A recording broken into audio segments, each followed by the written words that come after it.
didn't decide what intro we were going to do. Let's do all of them. My name is Yeah. Gov Dribble, host of this year's E3 post-show show posts. Yeah, and also on this episode, we got Keanu Reeves here. We got that. Keanu Reeves, CD Projekt Red, Witcher, Geralt from Tyler, The Witcher do is your here. thing. Tyler, what is your thing? I'm Tyler, and welcome to the Helen Cast, the show where we talk about the best character of E3, Helen, the best hacker granny there is. Yeah. Yeah, oh my god. Real big. Yeah, so I guess. Yeah, real big show right there. That was the thing that happened. Yep. That's our lead That's in. a We're beautiful talking intro. E3.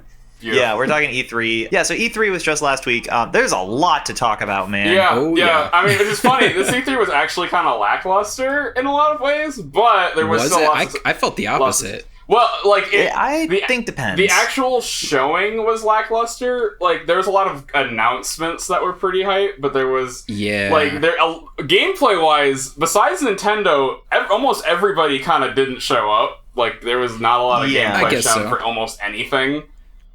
Yeah, and even, like, I don't know, I'd even say, too, like, there's a couple things from this E3 that I'm kind of excited and happy about, and then there's a few things that there's one thing that I kind of messaged you, Trey, and some other people I am very upset about, actually. Yeah, this is, Oh. yeah. Well, one and a half Well- things. The other thing is just me kind of, like, rolling my eyes at something that happened, but the one I'm actually upset about. Yeah. So let's get into yeah, it. we Let's start off first with saying, like, what happened at E3 that you are, like, most excited for that you've seen?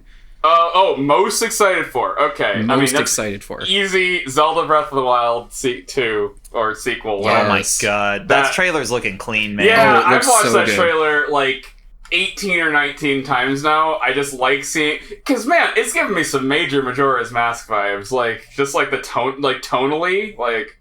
I've been seeing everybody kind of hypothesize, and a lot of people think it's in the Twilight Princess timeline. Well, okay. Well, here's the thing. And they've already disclosed this. Oh, have they? Okay. Well, because and this is a really cop-out answer, and you're not gonna like this, Tyler. The Breath of the Wild is actually the penultimate timeline. It's where all the timelines converge after they split up. Yeah. Okay.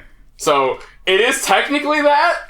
Yeah. There's just a lot of callbacks, from what I hear, to Twilight Princess. In this yeah, game. because like the stabbing and the thing in his head and the stabbing in the chest was like very similar to Ganondorf from Twilight Princess. But like again, it's technically all timelines simultaneously, which makes no sense. But I think Nintendo was just getting tired of how messy their timeline was. They fucked that thing up. Yeah, they're man. like, you know what? Breath of the Wild's all of them. It's all timelines. It's all of them at the same time. Yeah. Yeah. But I really like the tone, like the reversed music, and then like the dread you start feeling towards. It's like not a long trailer. Yeah. It's only like a minute and 19 seconds, but like Yeah, and it's for a game that is it's announcing the development of the game. Yeah. That I think is exciting. And that's Yeah. something Nintendo, like, almost never does. yeah, like a numbered sequel to a Zelda game. Like, excuse. Well, that... or also- any game really. Like, they don't- That, and they also don't tend to announce games until they are basically ready. Yeah, true enough. Though it's the same engine, and it's also taking place. That they confirmed it. It's also taking place in the same Hyrule. Okay. Okay, so it's a I direct hope sequel. that they change the world up enough. Yeah, because I mean, I have the to. fun of the first game was the exploration. Yeah, I have to imagine it's Nintendo we're talking about. You know how meticulous they get. So Oh, yeah. I have to imagine it's going to be a fairly large departure. My guess is that when Ganondorf gets resurrected, he's just going to wreck the fuck out of Hyrule like immediately. So Yeah. like a bunch of dungeons are going to pop up all over the place and stuff. Like that's my guess. like that's the thing I kind of want is like more real kind of like dungeons Yeah. and less shrines. More- I told you this. Yeah, well, my theory is that shrines are over. Like canonically, Link did all the shrines, so like there shouldn't be any more shrines to find. Uh-huh. So that should just be over. That should be over and done with. Assuming Link is the main character, which we actually don't know yet. My guess is that he still is, but my theory is that there might be some co-op thing going with Zelda.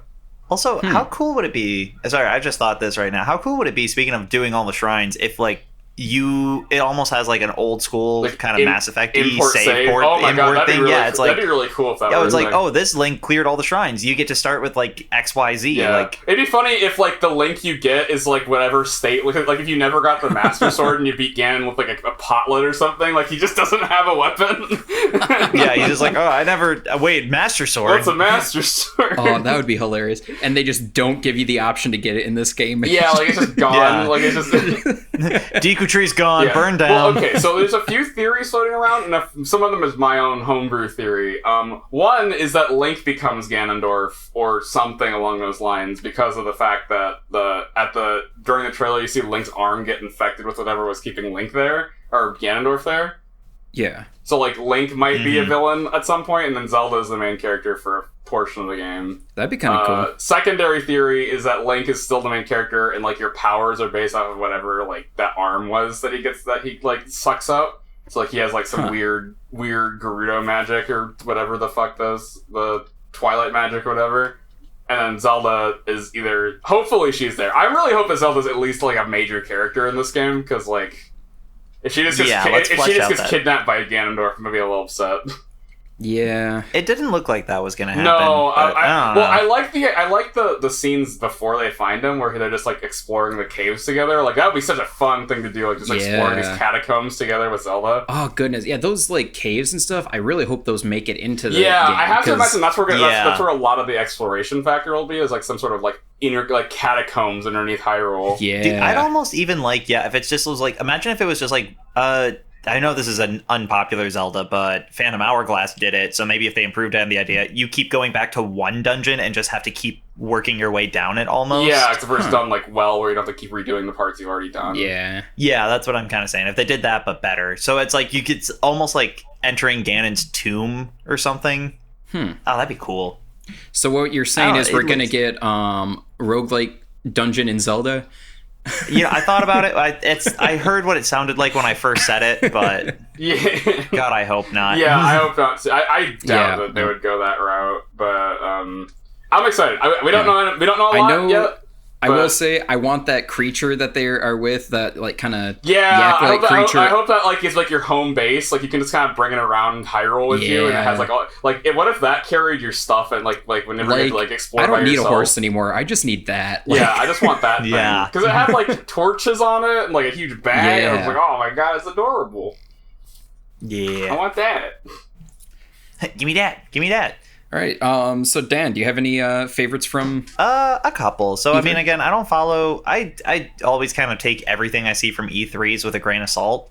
That being said, though, I am so excited to see some new things about Three Houses. Yeah, And especially this trailer from Three Houses. Yeah, where it's not them having happy, fun school times. No. I actually they have like a 20-minute demo. I watched it and holy shit, that I was a little down on that game. And man, they did a really good job selling me on it. Like Yeah, no, that's the thing. Like, again, because you can even hear, I think I've recorded it before, saying I was genuinely worried Three Houses was going to be this, because it really hypes up the school aspect, but it kind of reminds me a lot of a Fire Emblem I've never actually played, Genealogy of the Holy War and Thracia 776. Which are the only two that haven't really been ported. And they kind of did the child mechanic actually before Awakening and Fates. Right. And they implemented a time skip because you're fighting this like actual war, and that's what it kind of feels like this one's more harkening back to. Yeah, and so I'm very excited. It's really interesting because like you're a teacher. It's a 5-year time skip. So like if you're this like high school teacher essentially. And you're like training these people up, and like the things you do in that high school setting, like fundamentally change the 5-year jump. Yeah. Well, and also I'm just glad because I heard 5-year jump, which means we can't get a fucking child mechanic. Yeah. Also, that'd be grody because you're a teacher. Yeah. I mean, apparently. No, I just meant in general. Yeah, apparently there is romance in the game, but Well, there always is. yeah, but like it's also a 5-year jump. They're all adults by then, so. Yeah, but I'm just saying in the terms of like... Yeah, there's no child, there's no like 20 years later, your child comes from the future, sort of thing. Yeah. Or the Fate style of, hey, we had a baby, let's throw it in the Outrealms until it becomes a 15-year-old. Yeah, that was in a week. That was so stupid. Dumb. It was stupid. So it was dumb. awful. It was stupid. They were just like, and people hopefully like that they don't do that, because it was cool in Awakening. It was like really novel, and then they just and it made sense. Yeah, and then they just tossed it into Fates for no reason. It was so weird. Yeah. No. But no. So that was the one I'm really excited for. Yeah, and that one's coming out pretty soon, actually. Next month, I think. Yeah. I think it's end of July. I went from like I'm still ready to be hurt. Mm-hmm. I think. I mean, that studio has it in them to make bad games, so it's not like it's Intelligent no Systems. They've made good games. They made good and bad games. So it's not like they can do no wrong. Yeah, this is the studio that made Paper Mario, and also made Paper Mario Sticker Store. Yep. But no, that was, I guess, my biggest thing I'm excited for. Tyler, if you want to talk about your excited thing, maybe then I can get into my angery. Mm-hmm. That sounds good. So I think I don't know how much it can be considered E3 since this did get announced before E3, but it is in this kind of timeline, the general time of it, which is Baldur's Gate 3. Ooh, the next big game from Larian. So I am super pumped for that. I grew up with Baldur's Gate games, and then I have some of my favorite RPGs to play recently have been Divinity Original Sin 1 and 2. So now that Larian, the people who made Divinity Original Sin 1 and 2, are diving into Baldur's Gate, I am super excited for that. Yeah. I've never played the Baldur's Gate games, but I've heard good things, and I also really trust that developer. I think they're very, very talented at what they do. And this is a little selfish of me, but I'm excited for the chance to use their dungeon creator, because for the sole reason that the Divinity 2 is a very robust dungeon DM character scenario creator. And the Baldur's Gate 3, they've already confirmed, uses 5e rules. So yeah, so you can just straight up do D&D in this. It's great. They're planning. They're just planning. If it's as robust, and it sounds like they're going to do that. They were in an interview, they were saying that they were excited to unveil this really in-depth character creator or level and DM creative suite. So with 5e rules, I could see scenarios where you could do encounters in this game and stuff like that. That'd be cool. What I'd be really excited for is if they could make it so you could buy it, and then other people who didn't own it could also jump into your multiplayer only thing. That'd be pretty cool. Okay.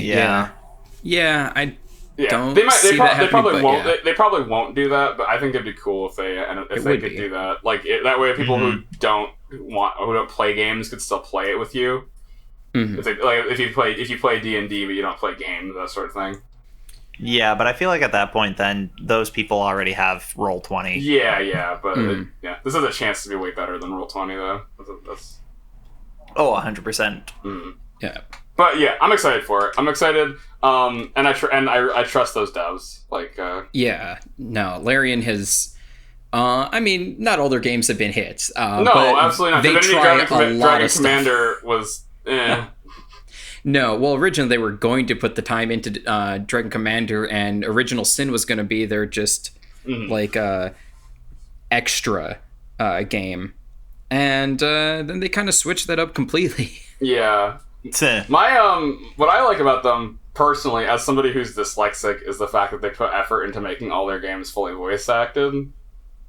Just because that's actually I have a hard time. I have a hard time playing. I don't think Original Sin 1 shipped that way. Wasn't, but 2 is, and I really appreciate that, just because I have a hard time playing CRPGs because I can't. I get frustrated reading a lot of text in games. If I have to read a lot of text in games, I start... Because I can read just fine, but I have to reread things because I get it wrong a lot. And I think it's fun that they just say it. Yeah, no, I as somebody who literally picked up Divinity 2, actually, that's what I'm grateful for Baldur's Gate being announced, because they put all the Larian games on sale. Yeah. Yeah, it's nice that I picked up Divinity 2, and I like that game. I like that game a lot. We kind of all. I think you guys went into depth of everything, and I'm all of 2 hours into it, so we don't really need. Yeah, to, we don't need to bring. Also, we're not done with our ham it up E3 again. discussions. Yeah. Nope. We got some things to talk about, because right. Yeah, I am angry at. Yeah. Well, like I said, angry at one thing, frustrated at another thing, like eye-rolly frustrated. Right. Yeah. Yeah. Why don't you get into that, and I'll throw up some other highlights after that. But you get into what's ailing you, my dude? No. So what has me kind of upset? This was an announcement shortly after. So a couple of weeks ago, Pokemon Company announced a bunch of things like Pokemon Sleep, which I'm not getting into. Nope. Which, if you didn't see that, that's an interesting, but eh. Yeah. But more importantly was Pokemon Home, this service they announced, which made it easier for you to port Pokemon from any game. Mm-hmm. Basically, you can upload to this Pokemon Home. It's kind of similar to what Pokemon Bank that we had at the release of 5th Gen. Yeah. So you can take all your Pokemon from old games. So it's possible on paper to transfer like your first starter from your red version you had when you were 9 years old and transfer it into X and Y, Sun and Moon, Sword and Shield. Yeah. Except Pokemon Company apparently announced that for Sword and Shield, they're not going to support every Pokemon in the Pokedex. Yeah. There's no national dex. There's only the Galar dex. Which is kind of stupid. Like, that's a really boneheaded decision. Yeah, and there's been some like discussion about what it means for a couple things. For what I'll say, what if just like your favorite Pokemon now just isn't allowed to be in this game? Yep. You can't port it. Because I know that's important for a lot of people. Just like you have this Pokemon that's been with you for like through all the games. Mm-hmm. Yeah.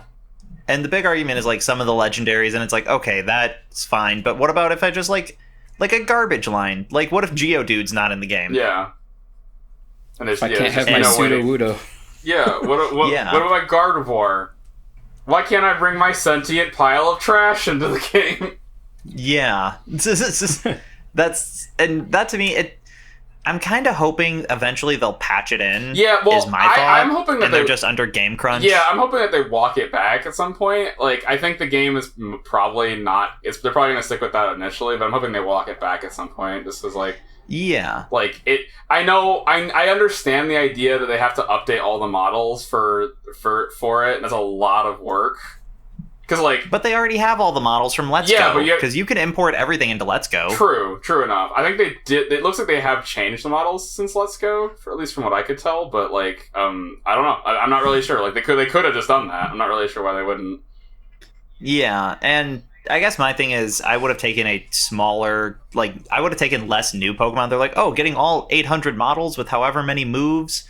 It's like, okay, but why? Like, I don't know. My kind of thing on it is I hope, again, and because it happened when Sun and Moon released, that we had, and it was only about 2 months with Sun and Moon, though, and people knew that going in. Yeah. That you were only going to be able to use Sun and Moon Pokemon until they basically got the transfer servers up. Yeah, and like, why even introduce that transfer service if you're not going to use it is sort of the big thing. Like, it feels like a waste of money in that sense. Yeah, and I guess it's just more so if they could have said like, oh, hey, it'll take us a few more, like even like a rough timeline, give us like 6 months, you'll be able to transfer things in. Mm-hmm. Also, from a competitive scene, it just means like, man, teams are going to be fucky. Yeah. I heard the competitive scene was definitely a little bit shaken up by this, by that announcement. Really, I just need to know what is and isn't around, because if Landorus Theron isn't going to run around anymore, I'm fine with it. Mm-hmm. I don't know what that is. It's Landorus, but not when it looks like a genie. It's when it looks like a dog. Oh, okay. Yeah, and it's like it's legitimately the best Pokemon on competitive. It's been on OU standard for like, these are Pokemon words, just ignore them. Mm-hmm. It's been OU standard for like 10 years now. Interesting. Since it came out. I have no idea what you're saying, so. Okay, well, see, Pokemon Fight, some nerd decided to take it way too seriously. Yeah. But nerds yeah, so never that's do the one thing. Yeah, never, not ever, not even once, not even a little. Yeah, but that has me miffed. Again, I hope it's something that eventually gets patched out. But yeah, hopefully. I mean, is for me personally, it doesn't really affect much, just because the way I play doesn't really preclude collection at all. So like, like but I want to be able to finish a deck. Yeah, absolutely. I think it's a shitty thing to do to people who like to collect. I'm just saying my experience won't be hampered by it, but I understand where people are coming from. Like I think it's a shitty thing for them to do.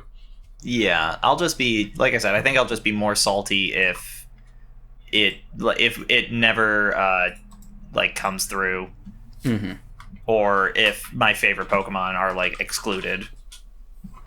Although they did also show that there is a Corgi Pokemon. Yep, so... I saw that, and it's the best thing of all time, and I want 10. I want a whole team of Corgis. I just want to sit there and be like, I'm never going to win another battle again. Oh no, a single ground type. Oh, my life is forfeit. Good night, Moon. Yeah, but that was my thing. I think I got my other thing, but we don't need to... Reasonable. Okay, so we can bring up your other thing. You want me to go through like some of the show highlights and maybe get your opinions on some of these? Yeah, because I think my thing will tie into a obvious highlight. Yeah. I'm sure there'll be some overlap. So I'll go through the conferences and the order that they happen. So for EA, almost nothing. Just about nothing. There was Last Order looks all right. Yeah. I was going to bring up right. the major highlight from them was Last Order. That was like the major highlight. I'm tentatively optimistic and like put like giant asterisk. Like I'm seeing a lot of red flags with that game. Looking at it, like just watching the way it played.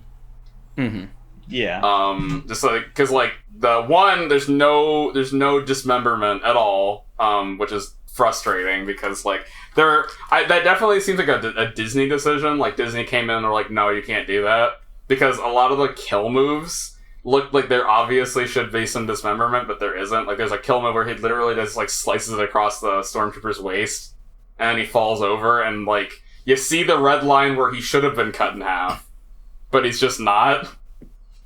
Yeah, just Disney'd. Yeah, like yeah, and so that was a little upsetting. And like the combat, it might get repetitive after a while, but obviously we only saw like the bit they were willing to show. But it's coming out this year, so like, oof, I guess I don't know. Like I am a little worried about that. I'll just say that.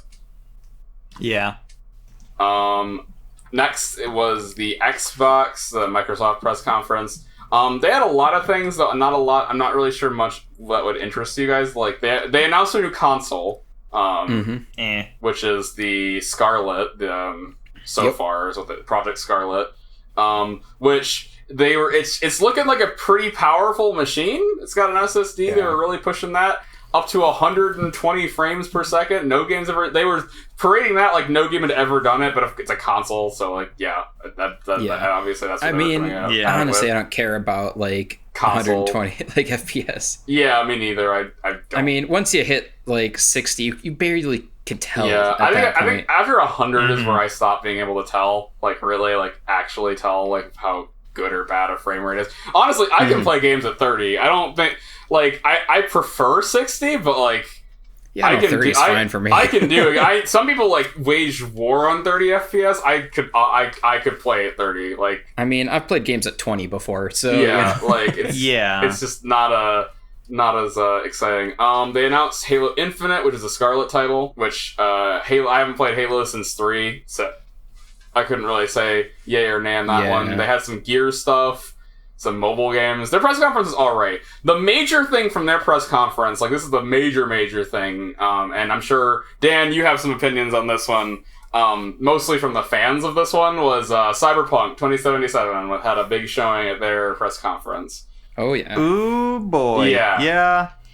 Sorry, I just literally got more news that made me even more upset at Sword and Shield. Oh, really? Oh, do tell. They took out Z moves in Mega Evolution. Really? Oh. Aww. For Dynamax Evolution. Yeah, like, I know some people are really railing on it. I thought the idea of giant Pokemon fighting was kind of cool, but, like, getting rid of Z moves and... I mean, Z moves I get... Z moves I can take or leave. Yeah. But Mega Evolution was so cool, man. Why not just make more Mega? Leave it, man? Like, I don't get it. I don't understand why that's a thing, but whatever. Yeah, this game I think is gonna fucking die now. I mean, I hope it's good, but... At least from a competitive scene. Yeah. I'm hoping it's good, but yeah, man, that's a little upsetting. But yeah. Okay, but either way, Cyberpunk 2077. Yeah, so big reveal at the show. They had this really cool trailer that I thought was really interesting. And at the very end, they showed off that they got Keanu Reeves, the man himself, from Fortnite. Yeah, Fortnite's Keanu Reeves to show up, and he was talking about the game, and he's going to be a major player. He's a major character in the story. We don't really know what capacity that is. He seems like some kind of anarchist, according to like or anarchist, quote unquote. There's not really a government in Cyberpunk. There's this corporation, so like he wants to burn the city. That was like the only thing he said was like let's burn this city down. But like I thought it looked pretty cool. Everything I've heard about the game sounds like right up my alley, but that being said, I know, Dan, you had some grievances about the fans of this game, and I think those are warranted, 100%. Yeah, so let me lead in with it. It's fun to steer into, like, the, small indie gem. Have you ever heard of The Witcher 3, like, calling The Witcher 3 the best game? I'm sure it's a great game. I'm sure I'd love it if I played it. It is a good game. Yeah, it's a good game. Yeah. But here's my thing with Cyberpunk 2077, and I sent some people, I know I told you this, Trey, if you go on the Steam page for that game, it is already labeled a masterpiece. Mm-hmm. Game's not out. It's not out till next year. Literally, no one has played this video game. They have played an hour demo of it. Yeah. Yep. And that just annoys me. And it's also just the thing now where you see the things where when Keanu was in Fortnite and John Wick, people were making fun of it. It's like, oh man, look at Keanu doing that. And then literally as soon as he's in Cyberpunk, people are like, oh my god, like you see the wholesome Keanu memes making their round again. Mm-hmm. Yeah, it's I think people are definitely putting their blinders on for this game because like I like CD Projekt Red. I think they make good stuff. I am fully prepared for this game to not be as good as people are expecting it to be, because like I don't think it's possible for this game to be as good as people expect it to be. Yeah. But like they're just like, I think they just got every check mark. They were like, CD Projekt was like accolade hunting really hard for this one, which I don't think is a bad thing. It means their game's gonna sell like fucking like gangbusters. Like as a marketing tactic, I think it was a good choice. But like, man, their fans are being obnoxious right now. Yeah, and I feel like... Yeah. I mean, besides the Witcher games, has CD Projekt Red done much? Not really, and like, the first two Witcher games were like... The first game is really meh. Like, I don't know if you've played the first game. It's really aggressively Like... Yeah. It has an interesting story, but man, that combat was really... That fucking rhythm-based swordplay, like, none of that. Yeah. No, two was definitely better, but like... Yeah. I felt like the first one to me felt more like hack and slashy than anything, but the second game was very prep based. Like, it was recover combat, and then my biggest issue in the second game was just that easy was too easy and medium was like way a too hard. Huge jump up. Yeah, there was not a lot of just. I don't know, there was a lot of space between their difficulty levels, which I didn't like. There wasn't a good difficulty level for me, specifically. And I think that a lot of their fame mostly is just because, like, The Witcher was so... The Witcher was, like, at a point when, like, open world games were getting really stale for people, The Witcher kind of came out and was like, look, our open world game has a lot of good stuff in it. Like, yeah. And it was a good game. It's a great game. Really interesting stuff with the game. Yeah, things that a lot of people don't even notice. Like, like I was playing it recently, and man, that game still looks gorgeous. Like, it is a really, really well-made game. Like, in particular, the DLC fantastic. is amazing. Yeah, I actually still haven't played the DLC, so I recommend it. Like, Hearts of Stone and Blood and Wine are both amazing, and there's one cool thing. Like, one of the characters in Hearts of Stone, in basically every cutscene, he is somewhere, either in the background or you're talking to him or whatever. He is somewhere in basically every cutscene in Hearts of Stone. Mm-hmm. And that follows right with where he's pulled from mythology as well. Mm-hmm. That's really cool. I'll definitely get to it. There's been a lot of things. I recommend it. Blood and Wine's neat too. It was well done. Yeah. A good end to the series, I hear. Yeah, the final boss fight was intense for it too. It was by far the toughest fight, I think, in that game. Mm-hmm. Mm-hmm. But besides that, Microsoft's press conference was pretty alright. They showed Ori and the Blind Forest footage. They showed a bunch of indie titles that actually look pretty decent. But moving on, we can get to the worst press conference of E3. Bethesda.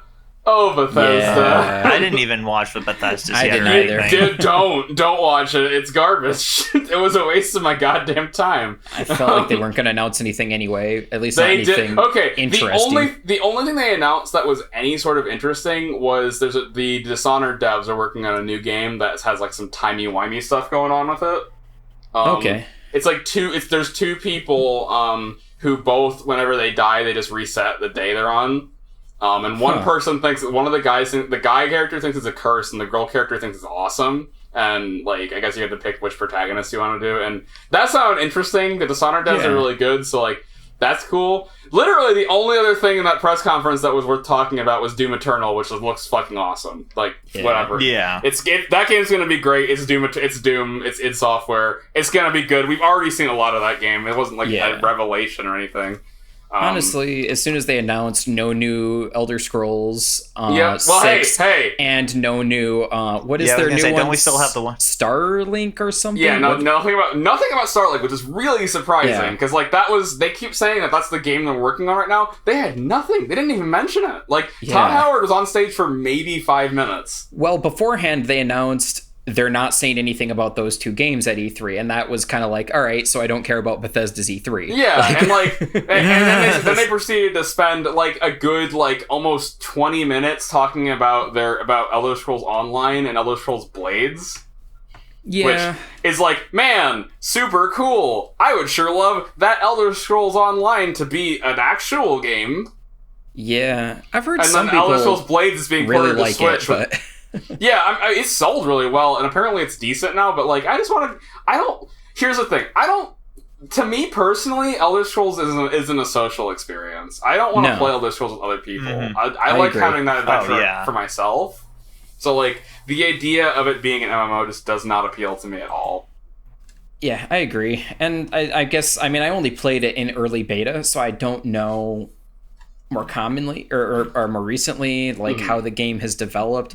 I will say the aspect of just being able to explore so many continents of that's cool. Tamriel, or places that you've never been to, in like the like where the Orc Kingdom and stuff, like places that you've never really been able to go to, and that really interests me of Elder Scrolls Online. And honestly, I kind of want to play just for the exploration. Just to explore those places. Yeah, I understand that. But I also think the gameplay isn't going to appeal to me at all. No, I watched Garrett. Our friend Garrett. He bought that game a while back, and he was playing it. And man, that game looks so fucking boring. It looks really, really dull. It was like, admittedly, it's an early game. It was early game in an MMO, so like, I'm pretty sure all of those are bad.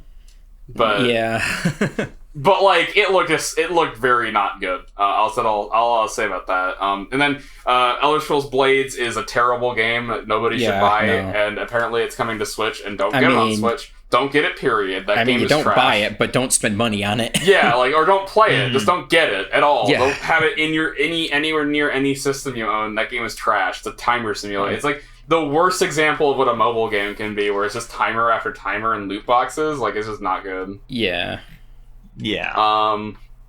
But moving on from there, I believe it was the Ubisoft press conference, or that was I think it was the PC one, but that was indie games. I'm not going to talk about that. Wasn't it like just PC Day or something like that? Yeah, it was like it was like, I think PC was actually before Bethesda that day, but like there wasn't a lot to talk about. It was a lot. There was some interesting games announced, but like it's PC's more. The PC showcase is more just like, here's a lot of cool indie games that you may or may not like. So I will say the Ubisoft one, I think, is the first one I watched of the E3. Yeah, and that one had some interesting ones. I will say the theme of that show kind of got ground on me a bit, where it was just gritty shooter game after gritty shooter game. Like, it was really getting on my nerves after a bit. I will say I was interested. Like, this is the first Watchdog game Watch Dogs game that has actually interested me. Same. This one seems. I don't know. Yeah, I mean, I might not get it just because like I don't like most open world games, but like I am. It definitely has my attention. That's all I'll say. I will say I don't like most open world games specifically that take place in cities. Yeah.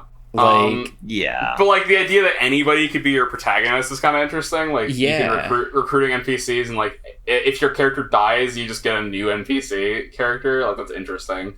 Yeah, I'm wondering how they integrate that into the story. Like I'm curious as to how that works. Yeah, are you just gonna be able to do any cutscene and like this character will just be like, oh hey, old lady? It's like, oh, I somehow know everything that the other character knew. Like I can see them writing themselves into a hole. It seems like probably like a cloud consciousness. Yeah, I think that AI that they showed is like. Yeah. Is their way around it, because he just keeps track of all the information of everybody and then spreads the news that is needed to each character. I think that's how they're getting around it. Yeah, but like there's things like there's dramatic moments that wouldn't work if like your character had just died and some rando just shows up. Like, I will say though that also seems like a huge task as far as voice acting goes. If every single cutscene needs to be voice acted by every character, are they just gonna like get rid of cutscenes altogether? Because like that seems impossible. Like I don't really. What they'll have you do, is you'll be like, okay, well let's talk in like the cyber realm where your character's true. Yeah, form will be like it'll be two holograms talking to each other. Oh yeah, that might be it. Or like you might be a silent, or you could be a silent protag. Yeah. Yeah, maybe. I don't know. I feel like it seemed like they all talked during the. Yeah, it did. I'm not sure. I have no idea. Like it's interesting. It has my attention. That's all I'll say. Most of the stuff they showed was just gritty shooter. Is Tom Clancy the show basically like a bunch of Tom Clancy stuff, a new Ghost Recon, more Division stuff, like just all that nonsense. Yeah. Well, didn't the Ubisoft show also have the game that was What If Every Single Sport? Yeah, what if Battle Angel Alita the game? yeah.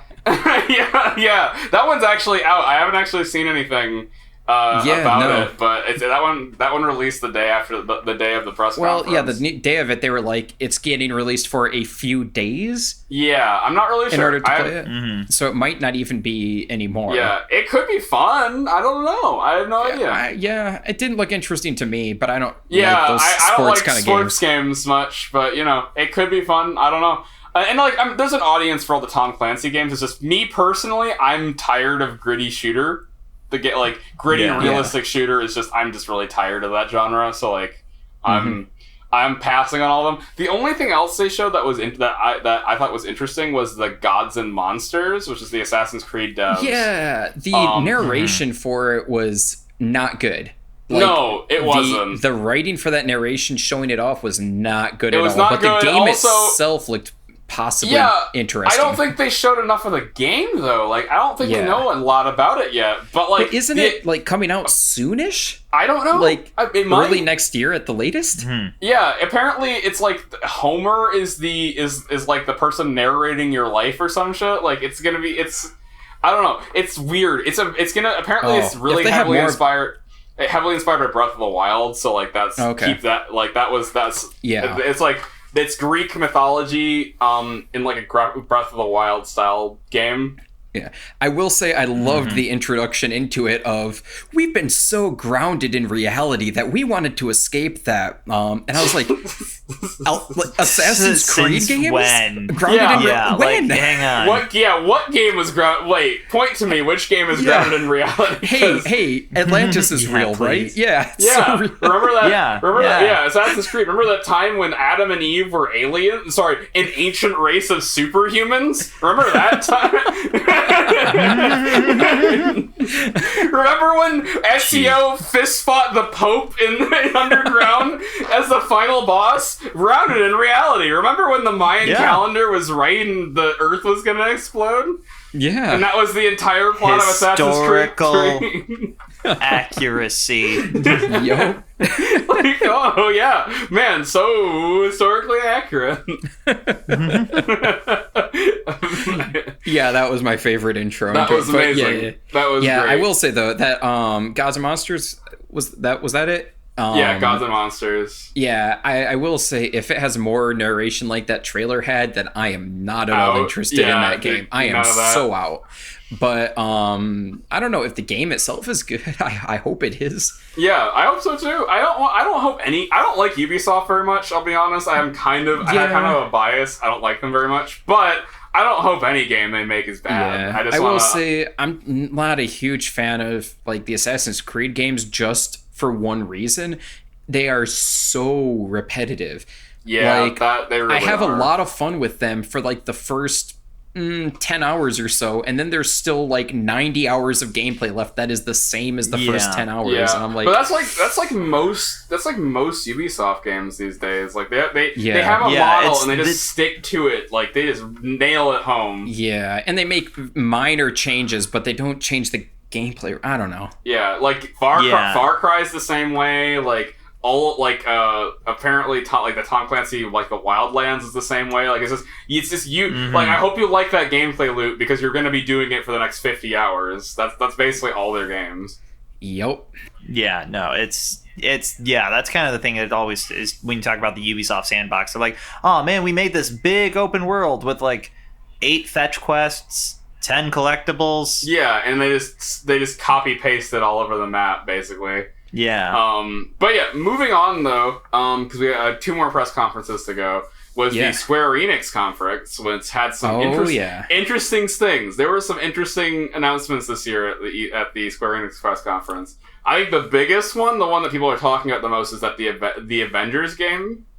I don't know, man. It doesn't look good. Wait, you're saying people are talking more about that than they are Final Fantasy VII Remake? Yeah, no. If you look at the trailer numbers, people are talking more about the Avengers game, mostly because people have contentious opinions about that one. I guess so, yeah, because everybody is just like woo when it comes to the like Final Fantasy VII. Everybody's nuts. Most people are positive about the and from what I understand of the people who've done the gameplay of it, it actually plays really well too. The Final Fantasy VII. Yeah, but like the Avengers one, it didn't look great in some ways, but from what apparently mainly graphically the game just doesn't look. It looks weird. It's also because like they like try to rip off the way the characters look in the MCU. Yeah, but like their voices are completely different. Yeah. It's like, well, and even then the characters look like just different enough. Like it looks like Avengers 1 Thor. Yeah. Yeah, and it's weird to look at. Yeah, it is. I'm not gonna write it off because like it could be good, but it's Square Enix. I have no fucking clue. Man, did they dump money into the voice talent in that game? Because... Yeah, Nolan North, Troy Baker, Laura Bailey. Like, they got the whole shebang. Yeah. Wait, yeah. Hang on, Laura Bailey's at that? Who? Wait, Black Widow. I did not hear any of the. She's Black Widow. Oh, jeez. Yeah. Yeah, no, everybody in that. It's nuts. They got a nuts cast. They threw everything in the kitchen sink at that game. I don't know. I'll have to see more about the game. Well, honestly. they didn't really show a lot about it. They just showed a trailer and like little snippets of gameplay. So like it's kind of hard to tell whether like how good it'll be yet. But a few of the gaming pundits that I will listen to said that they actually saw the game in action and it kind of gave them a little more hope for it. Like so like it might be better in action than like the trailer was letting off. Besides that though, the big next thing, and like you brought up, Final Fantasy VII Part 1 looks gorgeous. Like it's very pretty, and the gameplay looks very, very good. I do have some reservations about it. If you'll let me wax concerned at you. Sure. Okay, so and you guys have you guys played Final Fantasy VII? Like the whole thing? Every time I try to, I get like 3/4 of the way through it and I just kind of get bored. Okay. So my big concern about the game right now is the fact that apparently the entire first part takes place in Midgard.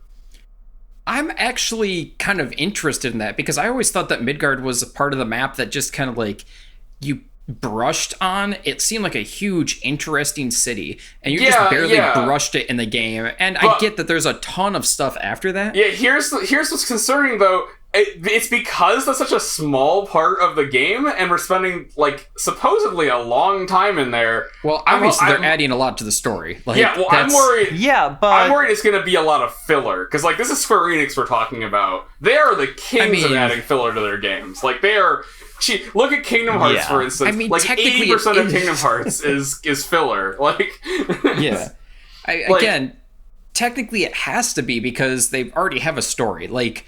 Yeah, the story already has a beginning and an end and everything in the middle. Like it's a story that's already been told. But it's just like, but if we're spending this much time in Midgard, how many parts are we gonna have? Because that's the thing. Though, is like this game has been in development for how long? Like how long has this game been in development? I mean, realistically, probably like 2 or 3 years, probably.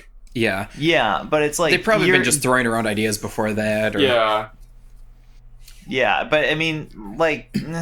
I will say the combat looks like an improved version of 15, which is kind of cool. Mm-hmm. Yeah. Like, it looks pretty, and I'm excited to see them, like touch on some more interesting elements of the characters, because, like, there's a lot of characters that don't get, like, their time in the sun. But my issue as a consumer is, how many parts? How many parts is this going to be? Because, like, everybody's asked that, and they're... The response was just kind of like shrug. Yeah. They have no idea. But here's the thing: if we spend, so let's just lowball it and say you spend 20 hours in Midgard. Again, that's like 1/20th of the game, maybe. Like maybe, not even. Like, so like, what happens after that? Like, is it going to be part 7 when we finally get to Eris dying? Like, how are we doing? Also, is this going to be like a full price game for each of these parts? Each part? If that's the case, then are we spending like $500 to get the same story as Final Fantasy VII? It'll be like $1,000 to play one game, really, like one really, really, really long game. Yeah.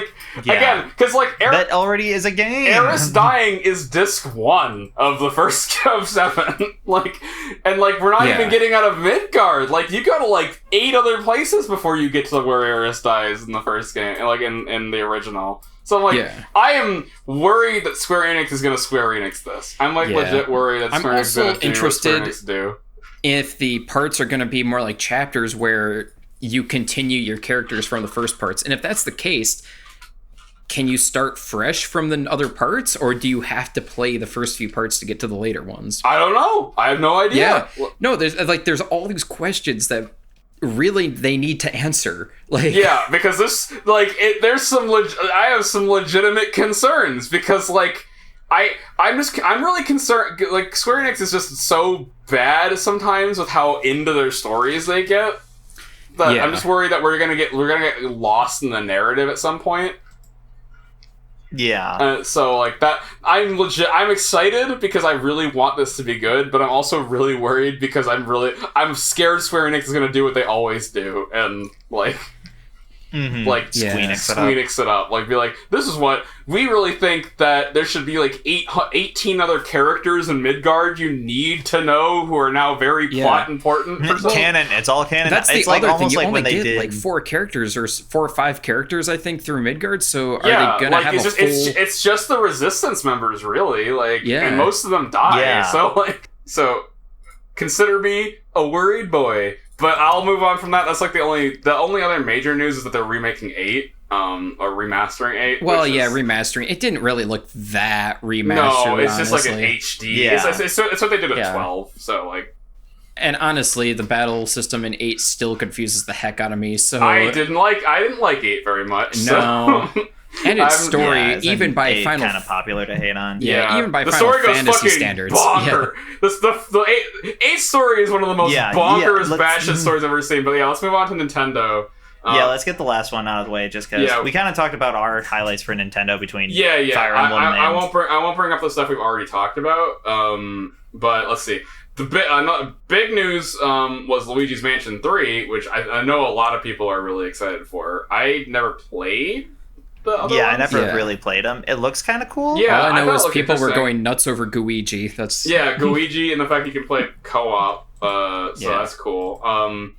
Looks good. I'm excited for people who are excited because it looks like a good game. Link's Awakening remake. I'm excited for that. sort of. Yeah, I mean, we've already seen stuff on that, but I'm probably gonna pick that up. It looks very good, and I'll probably pick it up. Like, I'm not as big a fan of the top-down isometric Zeldas as a lot of people are, but I do enjoy them, and I think this one, and I never really got into Link to the Past, so this would be a good chance to like really. Oh, really? Because I grew up on that game. I have played that game so many times. Yeah, I owned it, and I played it a fair amount, but like Ocarina was like my big intro to that series, and so like anything that wasn't 3D kind of like wasn't as good to me. Yeah. But yeah, it's kind of whatever your first one is. Honestly, both of those games I played the crap out of. Like, I think I've beat both of them multiple times. Yeah, like, I've beaten Ocarina like 40 times or something. That game is my jam. But let's see. Here's a big reveal that kind of got overshadowed a little bit, but No More Heroes 3 got announced. And I was people we're not talking about it at all. Yeah, that was like a footnote in their presentation. It was just like, oh hey. Yeah, well, obviously Nintendo, I mean, if you go by the winner loser thing, I think Nintendo very handily won E3 this year. Like, oh yeah, I don't think it wasn't there wasn't a whole lot of competition. Yeah. Granted, a lot of companies were kind of like, we're not putting as much into E3.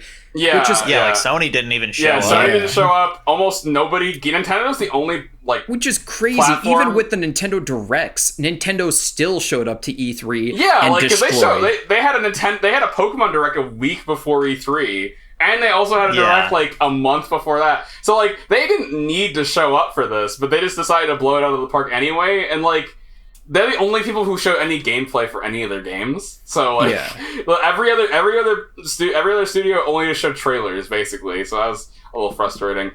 This one is probably only exciting for me, but like Daemon X Machina is coming out this year, September. Oh yeah. And I love mechas. I don't know if I've ever told anybody. I love mechas a lot. So it's a mecha themed around religion, which is like literally both my things. So it meets all of my standards. It hits them. It's all my so I'm excited. I'm worried because there was a lot of frame rate dips in the trailer, so that's a little worrying. The game might be too pretty for a Switch. Let's see. New Contra got announced, and it looks like poopy garbage. Yeah. Yeah, that was like the most I was watching. I was like, that game looks like it came out for goddamn 3DS. It looks garbage bad, but.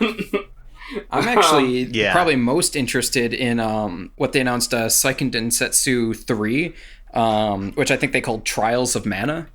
Yeah, that actually looked interesting. The fact that the mana, and also you can get the remastered Mana trilogy now. Yeah. That's pretty cool because like those are really fun. Well, I only played what's that? Secret of Mana. Yeah, I only played Secret of Mana, but I played like at least the first two growing up.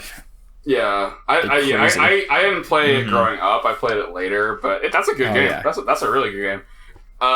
Here's one you might be excited for. They had some more stuff on the Marvel Ultimate Alliance 3 trailer that had a lot of character introductions. It does, but some of it is behind a season pass, which I'm not about. That's a little upsetting. But yeah, my thing with Marvel Ultimate Alliance 3 is I saw that and I was like, oh man, that is going to be a bad game that I'm probably going to buy on release. Yeah. Also, Team Ninja's making it, so... Yeah, they're pretty good. They're making a new... there was another announcement. They're making a Overwatch-type game, so that's interesting. Yeah. Mario Sonic at the Olympic Games. That's the thing that happened. All right. Hell yeah. I guess let's see. There's only two other really big announcements, and we can just... to go over these. I don't know how big you guys are. Astral Chain, which is Platinum's new game, looks really interesting. I think that looks pretty cool. I like how it's coming out later this year, and I still don't know. Yeah, we don't know anything about it other than you capture the monsters and use them. You get personas. Yeah, you get like personas. Yeah, basically. And like it seems like the two main characters might be the same person from different universes. Like the way they talk is always layered on top of each other. So like. I'm thinking there's a story reason for that. Yeah, I think so. Which is interesting. I'm definitely interested. It looks pretty. It's a pretty looking game. Like I think Platinum is a very good studio, so I'm excited to see what they'll make next. But also, Animal Crossing got delayed, but it looks real charming. I kind of hold by like what some people say. I'm fine with games getting delayed as they improve the quality. Yeah. If it gets, that's fine. Like, I'd be fine with Sword and Shield getting delayed if we could use every fucking Pokemon. Yeah, no, I agree. I 100% agree.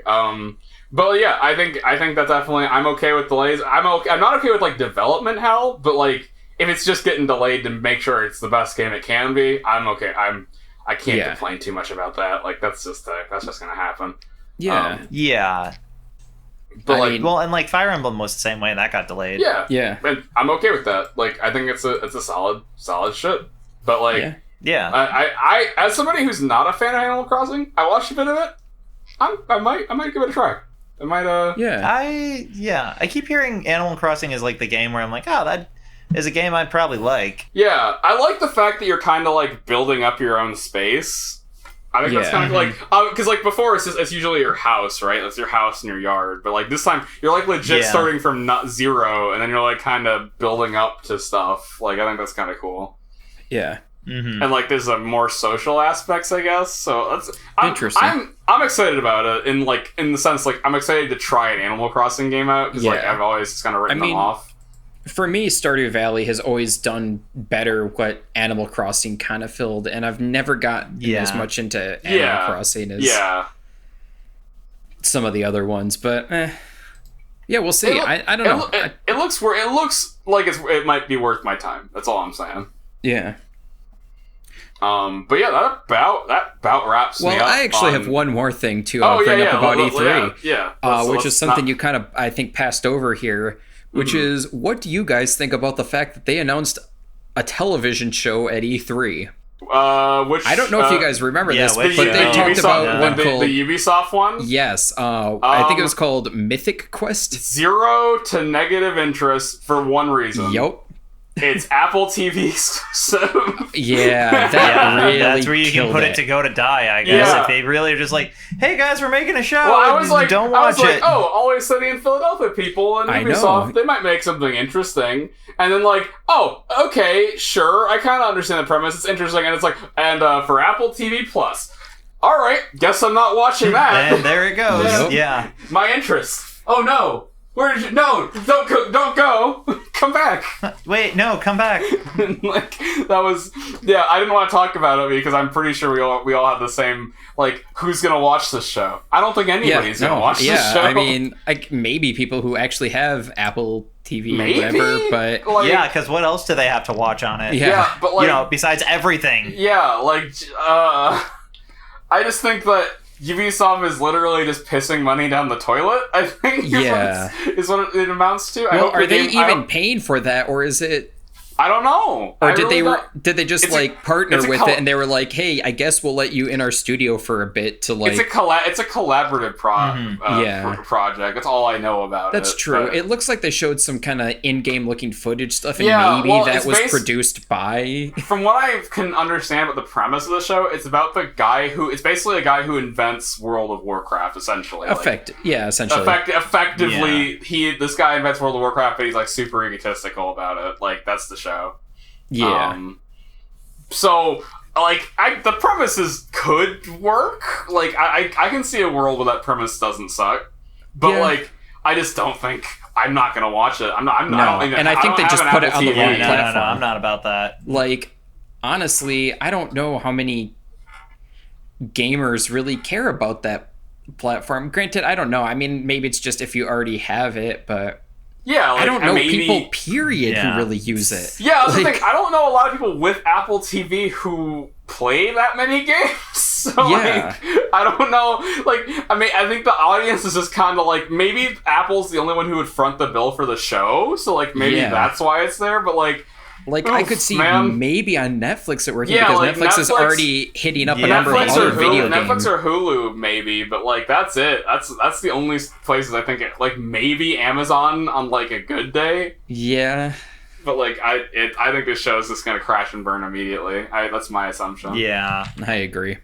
Like anyway, since you there were other things at E3. Yeah, I skipped a lot. There was a lot. Things that I saw as highlights. There were some other things like Battletoads looks meh. Like that's the thing that was announced. Yeah. Well, there was like a lot more we could talk about, but I mean, again, it was just there was a lot of stuff. And if you fans out there got any other highlights that I missed, you can send it to Dan. Dan really wants to read your emails. Yeah, clearly. Yeah. Send me all your things. Let me know about how, because I'm not already praising Cyberpunk 2077, how I'm actually the worst. Worse. Did you guys know he hates Keanu Reeves? Did you guys know that? Yeah, that's it. That's got to be it. Dan hates him. He hates him so much. He's like, man, if only it was somebody I liked, like, I don't know, Tom Cruise. Oh yeah, obviously. Either way, I think we hit all of the things on E3, I guys. think so. Yeah. Yeah. E3 happened. E3 and the was 3Ds stand for E. Yeah. Well, thanks for listening to our Helen cast. This was the show where we just talk all about our favorite E3 character, Helen. Awesome cyber granny. Yeah. Yep. Helen is my wife now, and I married her. Right. We're gonna crochet the shit out of some stuff. It's gonna be great. Anyway. I think that about wraps it up for us this week. So get me out of here. Yep, I'm out. Goodbye. Yeah, thanks for listening, Dumpster Goblins. See you next time.